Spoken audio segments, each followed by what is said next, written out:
Hello friends, आज हम करने वाले हैं एलसीएम और एचसीएफ से आने वाले मोस्ट इम्पोर्टेंट क्वेश्चंस जो अक्सर जवाहर नवोदय विद्यालय में पूछे जाते हैं। ये वीडियो उन बच्चों के लिए बहुत ज़्यादा बेनिफिशियल होने वाली है जिन्होंने अभी तक जवाहर नवोदय विद्यालय के एंट्रेंस एग्ज़ाम के लिए प्रिपरेशन नहीं की, क्योंकि अगर आप ये इम्पोर्टेंट क्वेश्चंस को देख लेते हैं, समझ लेते हैं, तो आपका भी सिलेक्शन श्योर हो जाएगा। तो प्लीज़ मेरे चैनल को सब्सक्राइब कर लीजिए ताकि आने वाली वीडियो आप तक पहुंच सके और आप इन वीडियोस का भरपूर फ़ायदा उठा सके। तो यहाँ पे हमारा पहला क्वेश्चन है, दो संख्याओं का महत्तम समापवर्तक, लघुत्तम समापवर्तक 8 और 120 है। यदि एक संख्या 24 है तो दूसरी संख्या क्या होगी?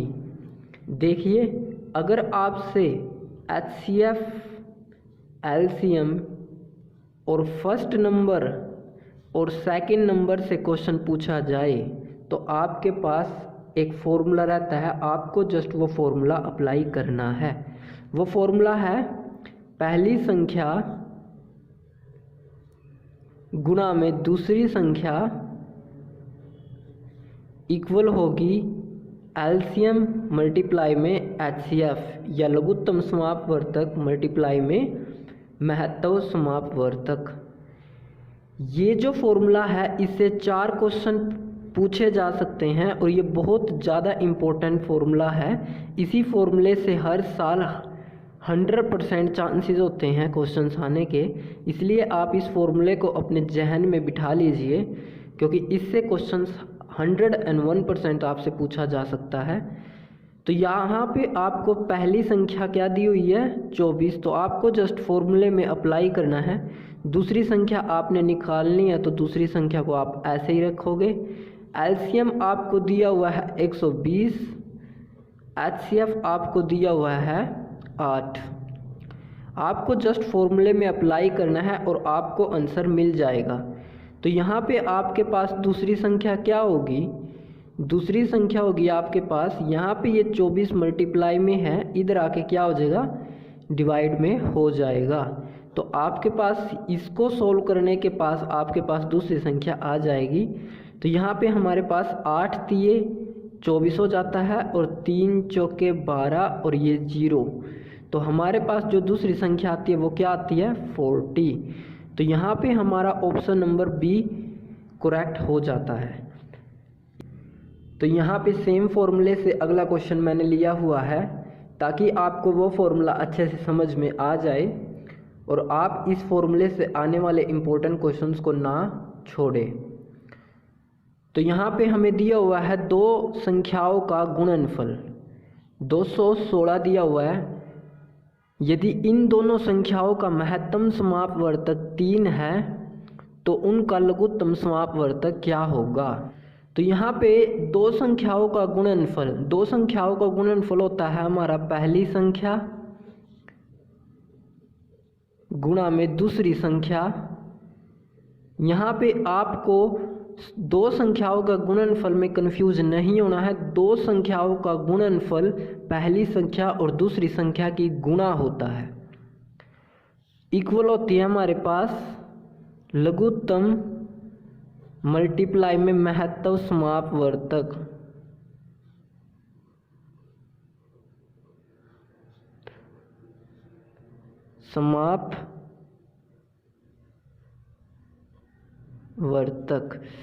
तो यहाँ पे पहली संख्या और दूसरी संख्या का गुणनफल आपको दिया हुआ है। आपको फाइंड करना है एलसीएम यानी कि लघुत्तम समापवर्तक। महत्तम समापवर्तक आपको 3 दिया हुआ है, आपको एलसीएम फाइंड करना है। तो आप इसको यहाँ पे लेके आओगे 2 16। यहाँ पे ये इस साइड मल्टीप्लाई में है तो इधर आके हो जाएगा ये डिवाइड में। अगर आपको ये रूल नहीं पता है तो बराबर के इस साइड में अगर कोई प्लस में होता है तो बराबर के उस साइड में वही हो जाता है हमारा माइनस में जाके। अगर कोई इस साइड डिवाइड में है तो वो उधर जाके हो जाता है मल्टीप्लाई में। इस साइड मल्टीप्लाई में है तो वो उधर जाके हो जाता है डिवाइड में, यानी बराबर की दूसरी साइड में। तो इसी तरीके से यहाँ पे 3 मल्टीप्लाई में था, इधर आके हो जाएगा वो डिवाइड में। तो यहाँ पे 3 7 जा 21 और 3 2 जा 6। तो यहाँ पे आपके पास जो एलसीएम आता है वो क्या आता है 72, ऑप्शन नंबर बी। आप इसी एलसीएम का डायरेक्ट फॉर्मूला भी यूज़ कर सकते हो, जो कि होता है LCM equal to first number multiply में सेकंड नंबर डिवाइड बाय में HCF। चलिए फिर चलते हैं हमारे नेक्स्ट क्वेश्चन की तरफ। तो अगला क्वेश्चन हमारे पास है 3 गिरजाघरों की घंटियां क्रमश 12, 10, 15 मिनट के अंतराल में बजती है। अंतराल का मतलब ये है तीनों घंटियों के बीच में ये समय आपको दिया हुआ है, 12, 10, 15 मिनट का गैप उनके बीच में दिया हुआ है। अगर तीनों सुबह 8:30 बजे एक साथ बजी हो तो दोबारा तीनों एक साथ कब बजेगी। ये अगर आपको घंटियों वाला क्वेश्चन आपको दिया है और एक साथ बजने का जिक्र हो तो आपको जो भी अंतराल दिया है उसका आपने एलसीएम फाइंड करना है। एलसीएम फाइंड करने के बाद आपको जो एक साथ बजने का पहले वाला टाइमिंग आपको दी हुई है, आपको उसमें एलसीएम को ऐड कर देना है और आपका जो नया टाइम आएगा वही होगा आपको 12 से एक साथ घंटियों के बजने वाला टाइम। तो सबसे पहले स्टेप आपको अंतराल का क्या करना है, एलसीएम फाइंड करना है। एलसीएम फाइंड करना आई होप आपको आता होगा। आपको कम से कम 2 नंबर एक टेबल पे चलाने होते हैं। तो 2 छिक्के 12, 2 पंजे 10 और ये 15 का हमारे पास 15 आ जाता है। इसी तरीके से अब ये चलेगा 3 पे, 3 2 जा 6, 5 और ये आपके पास 3 पंजे 15। इसी तरीके से अब ये चलेगा 5 पे। तो आपके पास जो एलसीएम आता है वो क्या आता है 2 × 3 मल्टीप्लाई 5 मल्टीप्लाई 2, 2 3 6, 6 पंजे 30, 30 दूनी 60। ये जो आपका 60 आया है, ये 60 आपको एक बात याद रखनी है, जो अंतराल आपको मिनट में दिया है तो आपका एलसीएम आएगा मिनट में। अगर आपको अंतराल सेकंड में दिया है तो आपका एलसीएम आएगा सेकंड्स में। अगर घंटों में दिया है तो आपका अंतराल आएगा घंटों में। तो 60 मिनट होता है हमारा एक हार के यानी कि 1 घंटे के। तो आपकी जो तीनों घंटियां हैं एक साथ 8:30 बजे बजी थी, तो आप उसमें जब 1 घंटा ऐड करोगे तो 9:30 पर वो एक साथ बजेगी। और आपको इस बात का खास ध्यान रखना है कि वो सुबह 9:30 पर बजेगी। तो आपके पास ऑप्शन नंबर फर्स्ट करेक्ट हो जाता है। चलिए फिर चलते हैं नेक्स्ट क्वेश्चन की तरफ। नेक्स्ट क्वेश्चन को करने से पहले मैं आपको एक बात बता देता हूं, मैं ऐसी ही वीडियोस को अपलोड करता रहूंगा मोस्ट इम्पोर्टेंट क्वेश्चंस की। और मैं इस बात का दावा करता हूं कि इन इम्पोर्टेंट क्वेश्चंस को अगर आप कर लेते हो तो आपका सिलेक्शन श्योर हो जाएगा। तो प्लीज़ मेरे चैनल को जितना हो सके लाइक कीजिए, शेयर कीजिए, कमेंट कीजिए और सब्सक्राइब करना ना भूलें। तो अगला क्वेश्चन आपके पास बहुत इजी क्वेश्चंस है जिसमें आपको जस्ट HCF फाइंड करना है। वैसे तो ये बहुत ज़्यादा इजी क्वेश्चंस है, लेकिन यकीन मानिए हर साल आपसे एलसीएम और HCF से 2 से 3 क्वेश्चन पूछे जाते हैं और 2 से 3 क्वेश्चंस में एक आसान क्वेश्चन हमेशा आता है, या वो HCF फाइंड करने का हो या वो एलसीएम फाइंड करने का हो। तो जो बच्चे बहुत ज़्यादा वीक है, जिन बच्चों ने अभी तक प्रिपरेशन नहीं किया है, अगर वो ये क्वेश्चन भी कर लेते हैं तो वो एलसीएम में 2 या 3 नंबर आसानी से ले सकते हैं। तो यहाँ पे आपको जस्ट HCF फाइंड करना है। HCF फाइंड करने के लिए हम लॉन्ग डिवीज़न मेथड यूज़ करेंगे यहाँ पे, जो बहुत ज़्यादा आसान आपको रहता है। आपको इन तीनों नंबर में से कोई 2 नंबर उठाने हैं और जस्ट डिवाइड करना शुरू करना है, जैसा कि आपने लॉन्ग डिवीज़न मेथड किया होगा। ये चलता है हमारा 1 पर, और यहाँ पे गैप आता है 20 का। तो जहाँ पे वो डिवाइड करना बंद कर जाए आपको वहाँ पे डिवाइड करना है। आपको जो संख्या डिवाइड कर रहे थे उसको आपने यहाँ डालना है इस बॉक्स में। यहाँ डालने के बाद आपको जस्ट फिर से डिवाइड करना शुरू करना है। ये हमारा चलता है 8 पर और यहाँ पे 20 इसको पूरा डिवाइड कर देता है। जो बाकी की बची संख्या है उसको आपने अंदर लेना है डिवाइड के, और जिसने डिवाइड किया था पूरा उसको आपने बाहर लेना है और डिवाइड करना शुरू करना है। जस्ट डिवाइड करना शुरू करना है। तो यहाँ पे डिवाइड करना शुरू करोगे तो आप ये चलता है फर्स्ट पर, गैप आता है आपके पास 40 का, और अब ये चलता है आपके पास 2 पर, 20 दूनी 40। तो यहाँ पे डिवाइड पूरा किसने किया? 20 ने।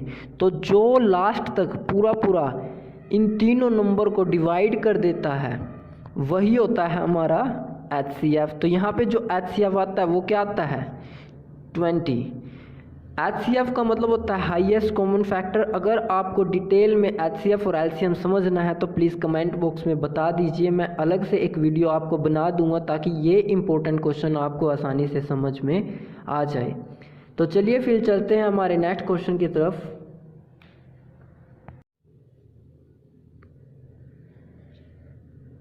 अगला क्वेश्चन हमारे पास है, वह छोटी से छोटी संख्या ज्ञात करो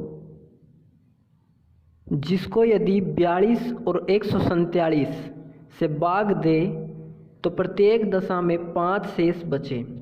देखिए आपको जस्ट क्वेश्चंस को माइंड में बिठाना है कि अगर ऐसा क्वेश्चन आएगा तो मुझे ये स्टेप्स लेने हैं। अगर आपसे छोटी से छोटी संख्या का जिक्र हो तो आप क्या फाइंड करोगे? एलसीएम यानी लघुत्तम समापवर्तक। आप इन दोनों नंबर का एलसीएम फाइंड करोगे अगर छोटी से छोटी संख्या का जिक्र होता हो। फिर जो एलसीएम आपके पास आएगा उस एलसीएम में आप अगर हर दशा में 5 शेष बचता है, अगर शेष बचने की बात हो तो आप एलसीएम में शेष को जोड़ दोगे और आपका आंसर आ जाएगा। तो ऐसे क्वेश्चन में आप क्या करोगे? आप एलसीएम फाइंड करोगे जो भी आपको दिया है। एलसीएम फाइंड करने की कंडीशन आपको पता है, 2 नंबर कम से कम एक पहाड़े पे चलने चाहिए और हम सबसे छोटे पहाड़े से चलाना शुरू करते हैं। जैसे कि यहाँ पे ये दोनों नंबर हमारे 3 से डिवाइड हो जाते हैं, तो 3 एकम 3 और 3 चौके 12। इसी तरीके से 3 चौके यहाँ पे हो जाता है हमारा 12 और 3 निमे 27। अब चलता है हमारा ये 7 पे, 7 दूनी 14 और यहाँ पे 7 7 49। जब हर नंबर अलग अलग पहाड़े पे चलना शुरू कर देता है तो हम उसको वहीं पे छोड़ देते हैं और जो बाहर के नंबर होते हैं उनकी मल्टीप्लाई करके हमारे पास हमारा एलसीएम आ जाता है। तो यहाँ पे 3 × 7 × 2 × 7 हमारे पास एलसीएम होगा। तो यहाँ पे 3 7 21, 21 दूनी 42 और 42 की मल्टीप्लाई करेंगे हम 7 के साथ, तो 7 दूनी 14, 7 चौक 28 और 1 29। तो ये जो आता है ये आता है हमारा एलसीएम। अब हर दशा में शेष बचने की बात हो तो हम शेष को क्या करेंगे? ऐड करेंगे, क्योंकि शेष तभी तो आएगा जब नंबर बड़ा होगा। तो यहाँ पे जो ये 299 आता है या 299 आता है, ये आता है आपका आंसर। आप दोबारा से इस क्वेश्चन को समझिए। अगर छोटी से छोटी संख्या का जिक्र हो तो आप एलसीएम फाइंड करोगे, अगर शेष बचने की बात हो तो आप शेष को एलसीएम में जोड़ दोगे। तो नेक्स्ट क्वेश्चन, अगला क्वेश्चन हमारे पास है, बड़ी से बड़ी संख्या जिसे यदि 163 और 243 को भाग दे तो प्रत्येक दशा में 3 शेष बचे। ये क्वेश्चन एग्जैक्टली पिछले वाले क्वेश्चंस के बिल्कुल कॉपी है, बट यहाँ पे फ़र्क क्या है? वहाँ पे छोटी से छोटी संख्या लिखी थी तो हमने निकाला था एलसीएम। बड़ी से बड़ी संख्या अगर पूछी जाए बड़ी से बड़ी को संख्या के बारे में जिक्र हो तो आप निकालोगे HCF। यहाँ पे एक डिफरेंस और है, वहाँ पे प्रत्येक संख्या के शेष को आपने ऐड किया था, यहाँ पे आप शेष को माइनस करोगे, क्या करोगे, घटा करोगे। और यहाँ पे एक चेंज और देखने को मिलेगा, आपने यहाँ पे HCF बाद में निकालना है, पहले आपने शेष को माइनस करना है। वहाँ पे आपने LCM को फाइंड पहले किया था, फिर आपने शेष को ऐड किया था। तो बड़ी से बड़ी संख्या अगर आपसे पूछी गई हो तो आप शेष को पहले घटा करोगे और फिर आप HCF निकालोगे। तो यहाँ पे आपको 163 और 243 में से 3 को माइनस करना है। तो यहाँ पे आता है आपके पास 160 और यहाँ पे आपके पास आता है 240। जो ये नंबर आते हैं इसका आप निकालोगे HCF। पहले आप जो प्रत्येक दशा में शेष आपको दिया हुआ है आप उनका माइनस करोगे, घटा करोगे। घटा करने के बाद जो नंबर आपके पास आते हैं उन नंबर का आप HCF निकालोगे, वही होगी आपकी बड़ी से बड़ी संख्या। तो यहाँ पे HCF निकालने के लिए हम लॉन्ग डिवीज़न मेथड का यूज़ करेंगे। तो 160 यहाँ पे 1 पे चलता है और शेष बचता है हमारा 80। अब ये जो नंबर है ये नंबर हमारा डिवाइड के अंदर जाएगा और जो नंबर छोटा था, जो शेष आया था, वो डिवाइड करना शुरू करेगा। तो यहाँ पे 82 जा 160। तो यहाँ पे 80 ने इस नंबर को डिवाइड किया तो यहाँ पे HCF आता है हमारा 80। और 80 ही वो बड़ा से बड़ा नंबर है या बड़ी से बड़ी संख्या है जिसे यदि इससे और इससे भाग करें तो शेष प्रत्येक दशा में 3 बचे। तो चलिए फिर चलते हैं हमारे नेक्स्ट क्वेश्चन की तरफ।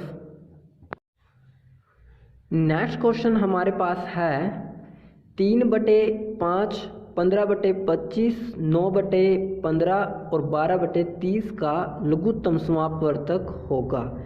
आपको यहाँ पे एक कंसेप्ट याद रखना है, अगर आपको भिन्न में बटे में नंबर दिए हो और आपको लघुत्तम समापवर्तक निकालना हो तो आप जो ऊपर के नंबर हैं, जो आपके अंश हैं, उनका आप क्या निकालोगे, LCM निकालोगे, यानी लघुत्तम समापवर्तक आप निकालोगे। अगर आपको भिन्न में नंबर दिए हो तो आपको लघुत्तम समापवर्तक फाइंड करना हो तो आप ऊपर के दिए नंबर का LCM फाइंड करोगे और नीचे के दिए नंबर का आप HCF फाइंड करोगे। और LCM और HCF फाइंड करने के बाद आप सिंपली डिवाइड करोगे। जो नंबर आपके पास आएगा वही आएगा आपके पास लघुत्तम समापवर्तक। तो ऊपर के नंबर का हमने LCM फाइंड करना है। सबसे पहला स्टेप हमारे पास यही है। तो यहाँ पे हम 3 पे चलाएंगे क्योंकि 3 पे ये चारों नंबर हमारे डिवाइड हो जाते हैं और सबसे कम नंबर भी है। तो 3 एकम 3, यहाँ पे 3 पंजे 15 हो जाता है हमारा, यहाँ पे 3 तिये 9 और 3 चौके 12। अब ये डिवाइड होना बंद हो जाते हैं तो हम क्या करेंगे, इनका मल्टीप्लाई करेंगे। मल्टीप्लाई करके जो नंबर आएगा वही होगा हमारा LCM। तो 3 पंजे 15, 15 तिये 45, 45 चौके होता है हमारा 180। इसी तरीके से आप नीचे के नंबर का HCF फाइंड करेंगे। आपको 5, 25, 15 और 30 का HCF फाइंड करना है आपने। तो आपको 5, 25, 15 और 30 का HCF फाइंड करना है। नीचे के जो नंबर है उनका आपको HCF फाइंड करना है। HCF फाइंड करने के लिए आप पहले 2 नंबर उठाओगे और उनको डिवाइड करना शुरू करोगे। तो यहाँ पे 5 पंजो 25, तो ये 5 ही इसको पूरा पूरा डिवाइड कर देता है। जो पूरा पूरा डिवाइड करता है उसको आप उठाओगे और डिवाइड के बाहर लिखोगे। फिर आप बचे हुए नंबर में से एक नंबर उठाओगे और डिवाइड करना फिर से चालू करोगे। तो यहाँ पे 5 दिए 15। तो यहाँ पे फिर से 5 हमारा इस नंबर को डिवाइड कर देता है। तो जो नंबर डिवाइड करता है उसको आप उठाओगे, डिवाइड के बाहर लिखोगे और बचे हुए नंबर को अंदर डालोगे। तो यहाँ पे 5 छिके 30। तो हमारा 5 इन सभी नंबर को डिवाइड कर देता है, तो 5 आता है हमारा HCF। अब हमें क्या करना है, एलसीएम और HCF फाइंड करने के बाद आपको एलसीएम का और HCF का डिवाइड करना है। तो यहाँ पे 5 दिए 15 हो जाता है हमारा, और 5 छिके 30। तो यहाँ पे जो ये 36 आता है यही आएगा आपका एलसीएम। तो ऑप्शन नंबर डी हमारा करेक्ट हो जाता है। आई होप आपको मेरी वीडियो पसंद आई हो। प्लीज़ मेरे चैनल्स को लाइक कीजिए और सब्सक्राइब कर लीजिए ताकि आने वाली इम्पोर्टेंट अपडेट आप तक पहुंच सके और आपका सिलेक्शन नवोदय में श्योर हो जाए। धन्यवाद।